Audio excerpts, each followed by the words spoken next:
Hello, my name is Shraddha, and today we are going to talk about modifiers. So, as you can see, the title says Misplaced Modifiers. So, now we're going to understand what are misplaced modifiers. So, let's start with an example from our previous NAPLAN test. The first sentence is I smell the curry coming into the room, into the kitchen. He saw the kangaroo driving on the dirt road. Throwing my books in my bag, my lift pulled up outside. Jumping out of my seat, I ran to answer the knock on the door. So, if you look at the sentences closely, there are a lot of awkward sentences. In the first one, it says, I smell the curry coming out of the kitchen. So, can you imagine curry walking out of the kitchen? And in the second one, it seems as if the kangaroo was driving. The third, it seems as if the lift is, throwing the books. Only the last one makes sense, and this is the correct answer because it is clear. Jumping out of my seat, the subject, I ran to answer the knock on the door. So there is no ambiguity here. So, this is the purpose of the lesson, that you have to understand how to make your sentences clear when you're writing. So, it's not only for the test where you are supposed to understand or find out which is the incorrect sentence. These modifier errors can be very helpful when you're writing your persuasive essays or in your narrative essays. So, what are modifiers and how do they function in sentences? So, modifiers are words or phrases and clauses that affect and enhance the meaning of a sentence. So, they are adding to what the subject is saying. So, if we have very short sentences, if we don't have modifiers, we'll have very short sentences like the girl is wearing a dress. But if I want to make it interesting, I'll add some adjectives and describe what the girl is doing. She's wearing a red velvet dress and is all ready to go for a party. So we add adjectives and verbs and adverbs to make the sentence more meaningful and engaging. So modifiers are words, phrases, and clauses that affect and often enhance the meaning of a sentence. Modifiers offer details which make the sentences engaging, clear, or specific. So, the simplest form, like I told you, could be adjectives or adverbs, but we also have clauses and phrases which enhance the quality of your writing. So, what are the examples of the types of modifiers that writers use? So, writers use adjectival clause, which acts as an adjective. So, let's look at the first example. My sister, who is an engineer, works next door. So, who is an engineer is the dependent clause and it describes the noun sister. So, since adjectives function as descriptive words which tell us more about the nouns or the pronouns. So here we can see how it's functioning. Who is an engineer? Telling us more about the noun sister. So adjectival clauses usually begin with a relative pronoun that, which, who, whom, whose, or a relative adverb where, when, and why. So now let's look at adverbial clause. It acts like an adverb. Because I was so tired, I went to bed. So it is describing the action of going to bed. So that's why it's called the adverbial clause.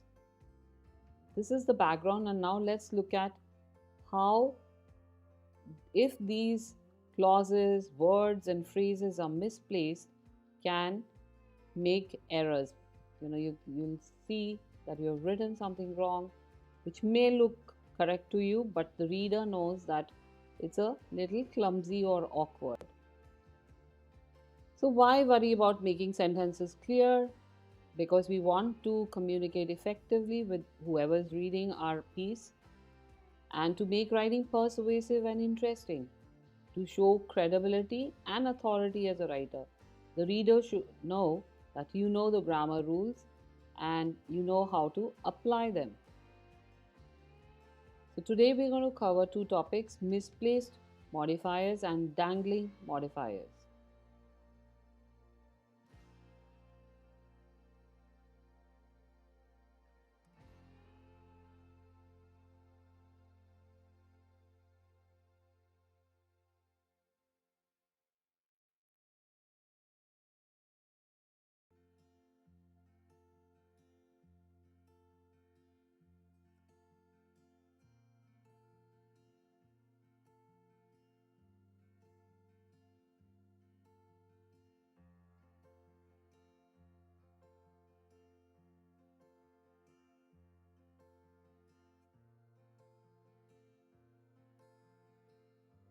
So let's look at this example. Do these sentences have different meanings?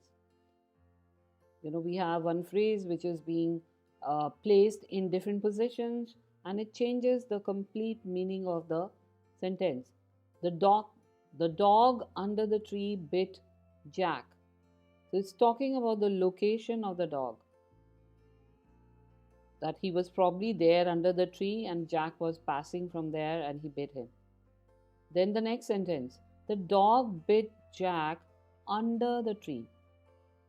So probably Jack and the dog collided under the tree and the dog bit him. So they're being placed differently. Here it's not misplaced, but depending on what you want to convey. If you're trying to convey the second meaning and you're using the first one, so that means it has been misplaced. Now let's look at this sentence. Emma called her adorable kitten, opening the can of food and filled the bowl. Sounds very confusing. So who called what and who filled the can? Emma called her adorable kitten, opening the can of food. It seems as if the kitten is opening the can of food and filling the bowl. So how do we go around correcting it or identifying it, whether it's incorrect? So we have to locate the modifier.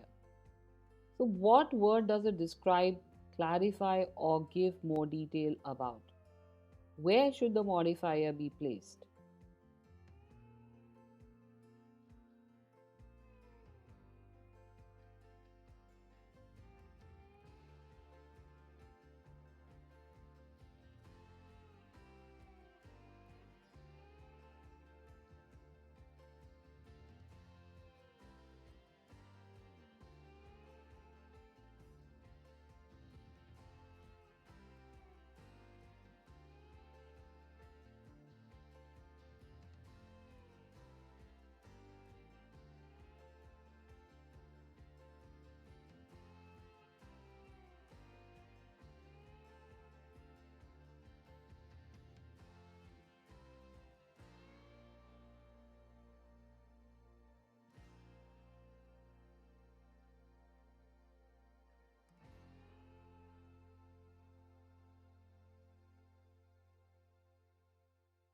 Correct. Now, how do we correct this sentence? Emma called her adorable kitten, opening the can of food and filled the bowl. So we can change it to while opening the can of food. So now we know who's opening the can of food. Emma called her adorable kitten and filled the bowl. No confusion here about whether the kitten is filling the bowl or opening the can, or Emma is doing the job.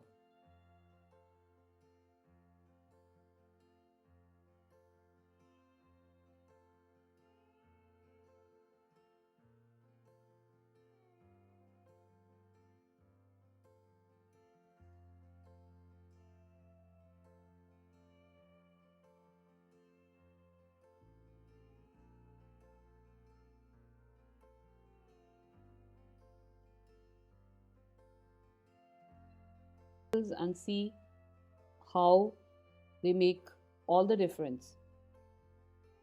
So which sentence indicates that everyone in the class failed the exam? Almost everyone in the class passed the grammar test.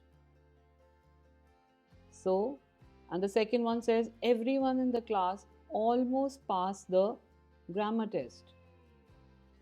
So obviously the second one indicates that everyone in the class failed the exam because almost everyone passed. That means nobody did.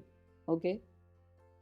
And the second sentence, which sentence indicates that Dolly Cooper earned some money? Dolly Cooper nearly earned $100. That means she was going to. The second sentence, Dolly Cooper earned nearly $100. Here, this indicates that she did win or earn some money. Just one little word and makes all the difference. Now let's look at the misplaced modifier. So once again, so correct placement of modifiers is that it goes next to the word or phrase they modify. One word modifiers go before the word or phrase they modify.